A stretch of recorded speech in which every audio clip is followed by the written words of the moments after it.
Welcome to my channel. On today's episode of Longarm Tuesday, I'm going to be working on this little table runner. It is 16 by 42. I'm going to show you how much it costs to quilt this table runner, how much it costs to make the table runner, and in the end I'll show you the total cost of the table runner. Right now I am stapling on my backing, and I use an electric stapler to do this, and it is pretty quick. I think I can do this in about 5 minutes to 8 minutes, depending on the size of the backing.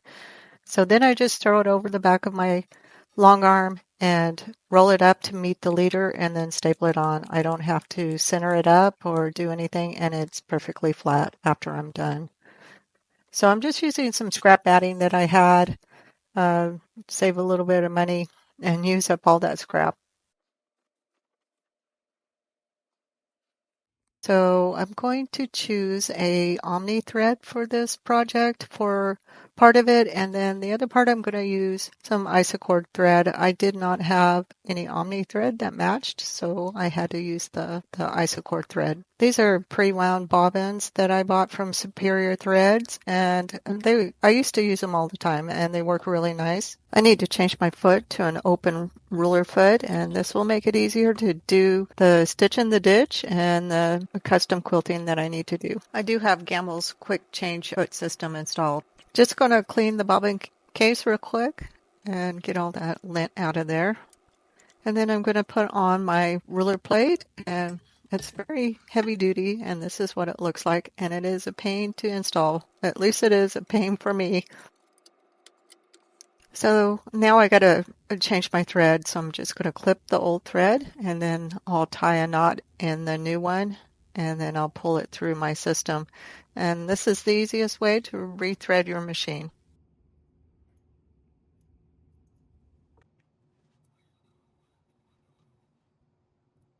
I usually have to loosen the bobbin tension quite a bit on these pre-wound bobbins.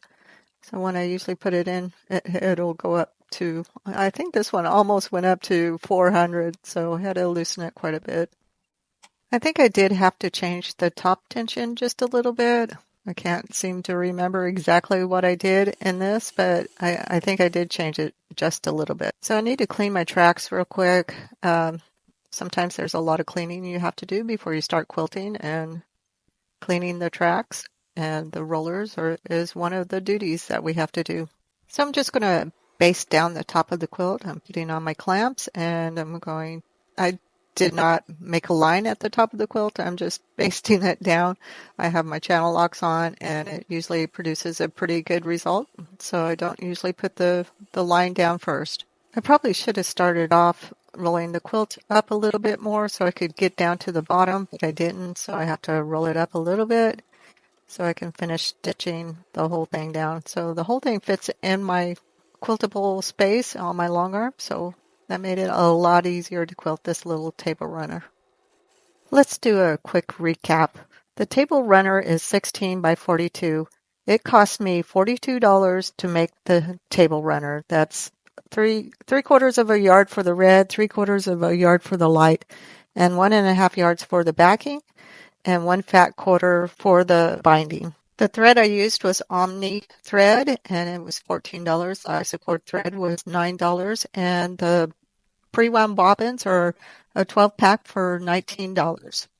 Most of this thread I've had for a long time, so I'm not adding the cost in for the thread. So far, it's took me about 20 minutes to get the quilt prepped for quilting. That includes everything you already saw me do, cleaning and changing the thread. So right now I'm getting ready to do the stitch in the ditch. And I started out doing this, and then I realized I had stitched it at 6 stitches per inches, so I had to take it out. So this happens when you're quilting. Sometimes you make a mistake and you have to go back and redo it. So now I'm starting over doing the stitch in the ditch. I'm going to go around each block, and then after I finish going around each block, I'll go around the star, and then I'll go around the star 1/4 of an inch. Okay, so it took me about 20 minutes to finish doing all the stitching in the ditch. And I also went and outlined a 1/4 inch around the stars. So 20 minutes. So now I'm getting ready to just do some free motion quilting in the background part. And it's just a kind of like a feather swirl.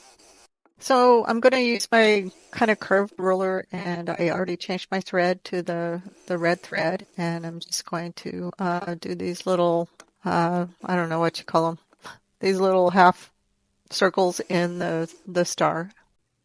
I have most of the quilt quilted. I just need to do the border, and I was going to do just a piano key border. And I was going to do it by hand, but I think I'll put the belts back on and let the machine do it.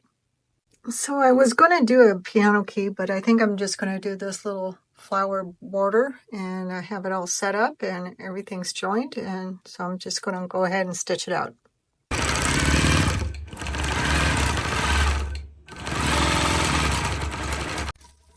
So what I did on here is I started stitching this way across the top and down to here.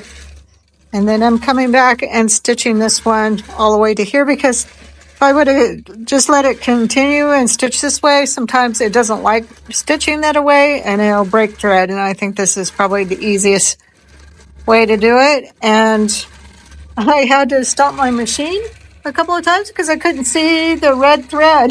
I thought it wasn't stitching. It really blends in, so I know it's really difficult to see it. Okay, all done with the quilt. Time to unroll. Forgive my camera angle here. I guess I didn't set it up very well. So anyway, I'm just using my electric scissors to cut it off the frame. Okay, here's the finished table runner. And I think it looks pretty good. I was actually going to add some couching to the red because I think it needs something, but I don't know. I don't know what I'm going to do. So this is the back side, and that's what the quilting looks like. You can only see the gray. So let's recap real quick. It took me about an hour and 20 minutes to finish this little table runner. If I was to charge somebody for this, I'd have to charge 0.035 per square inch, and it has 672 square inches, and that's about $23. So that's about $65 in total for the whole quilt. But I think really it would be better to bring a couple of table runners to your long armor. It would be more and cost effective for her and for you, especially if you had one single backing that you load on the long arm, and then you could quilt both quilts at the same time.